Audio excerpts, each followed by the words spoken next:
Hi guys! Ngayong araw nga ay nakapagluto ako ng ginataang kalabasa na maraming malunggay at merong kasamang hipon.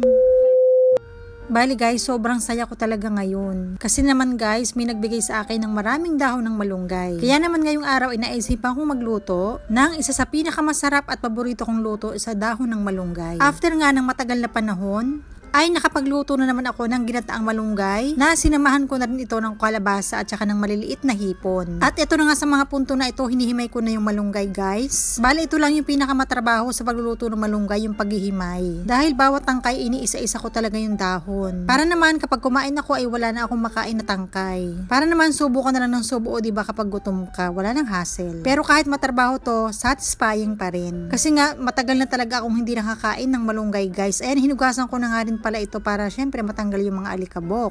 Naghiwa na nga rin pala ako dito ng bawang, sibuyas at saka nitong luya. Sinamahan ko na nga rin pala ito ng tanglad para naman mas mabango yung ating lulutuing gulay.